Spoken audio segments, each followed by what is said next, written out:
जय हिंद दोस्तों, वंदे मातरम। पाकिस्तान से जब से न्यूजीलैंड ने अपना टूर जो है वो कैंसिल किया है, तब से पाकिस्तान की मतलब जो मिट्टी पलीत हुई है वो तो हुई है। इसके अलावा उनको फाइनेंशियल लॉसेस काफ़ी ज़्यादा उठाने पड़े हैं।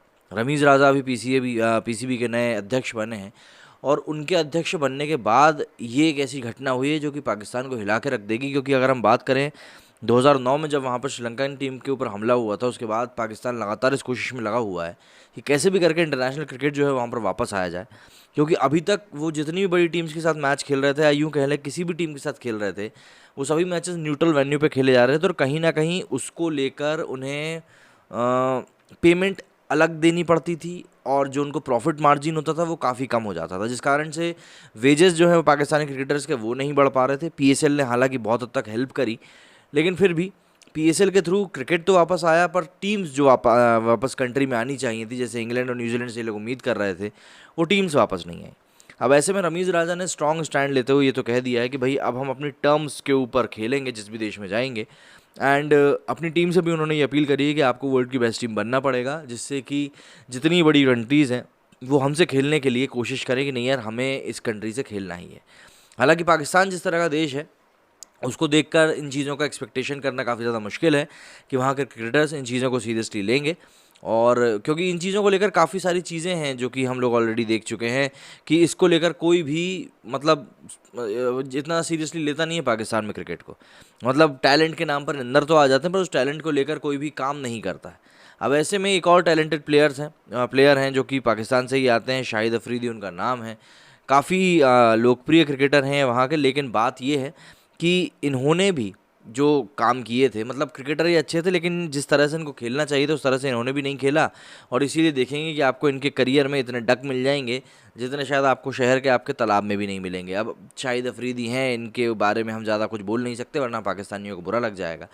लेकिन अभी जो ये हाल की घटना हुई है इसको लेकर शाहिद अफरीदी ने जो बयान दिया है वो और भी ज़्यादा हास्यास्पद है। भारत के खिलाफ अक्सर आग उगलने वाले और नफरत फैलाने वाले बयान देने वाले पाकिस्तानी क्रिकेटर शाहिद अफरीदी ने एक बार फिर से भारत को लेकर कड़ी प्रतिक्रिया दी है।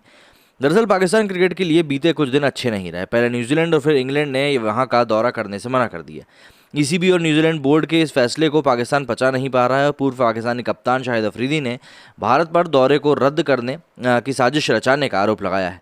अफरीदी ने कहा, हम सभी इस बात को भली भांति जानते हैं कि जब कभी भी किसी दौरे का इंतज़ाम किया जाता है तो सुरक्षा को लेकर काफ़ी पुख्ता इंतज़ाम होते हैं। जो देश दौरा कर रहे होते हैं उनके सुरक्षाकर्मियों द्वारा बेहद ही अच्छी तरीके से जांच कराई जाती है। इसको लेकर रास्ते तय किए जाते हैं और जब एक बार ये प्रक्रिया पूरी हो जाती है तभी टीम के दौरे को हरी झंडी दिखाई जाती है। उन्होंने कहा कि न्यूजीलैंड क्रिकेटर्स को पाकिस्तान में बहुत प्यार किया जाता है और उनके द्वारा ऐसा कुछ किया जाना माफ़ी के योग्य नहीं है। अगर जो किसी तरह का डर या धमकी वाकई होती तो उनको ये चीज़ पीसीबी के साथ साझा करनी चाहिए थी। उनको पाकिस्तान की सिक्योरिटी फोर्स को इस कंडीशन को भांपने दिया जाता। दरअसल पिछले दिनों पाकिस्तान के सूचना मंत्री ने इस बात का दावा किया कि न्यूजीलैंड क्रिकेट टीम को भारत की तरफ से धमकी भरा मेल आया था। फवाद चौधरी ने कहा कि ये जो मेल है वो भारत की तरफ से जनरेट किया गया था, जिसकी वीपीएन लोकेशन सिंगापुर बता रहा है। अफरीदी ने सूचना मंत्री के दावे पर प्रतिक्रिया देते हुए कहा कि शिक्षित राष्ट्रों को भारत के नक्शे कदम पर नहीं चलना चाहिए और अपनी समझ के अनुसार फैसला लेना चाहिए। उन्होंने कहा कि मुझे लगता है कि हमें एक ऐसा निर्णय लेने की ज़रूरत है जो दुनिया को दिखाए कि हम भी एक देश हैं और हमारा अपना गौरव है। एक देश हमारे पीछे तो ठीक है, लेकिन मुझे नहीं लगता कि दूसरे देशों को भी वही गलती करना चाहिए। ये सभी शिक्षित राष्ट्र हैं और उन्हें भारत का अनुसरण नहीं करना चाहिए। अफरीदी ने आगे कहा कि इसके बजाय क्रिकेट को संबंधों में सुधार करना चाहिए। भारत में भी कंडीशन खराब थी, हमें धमकियां मिल रही थी, हमारे बोर्ड ने हमें जाने के लिए कहा और हम वहां गए।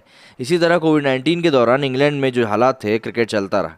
अगर आप फर्जी ईमेल पर भरोसा करते हैं और टूर कैंसिल करते हैं तो मेरा मानना है कि आप उन्हें उकसावा दे रहे हैं और ये सही तरीका कहीं से कहीं तक भी नहीं है।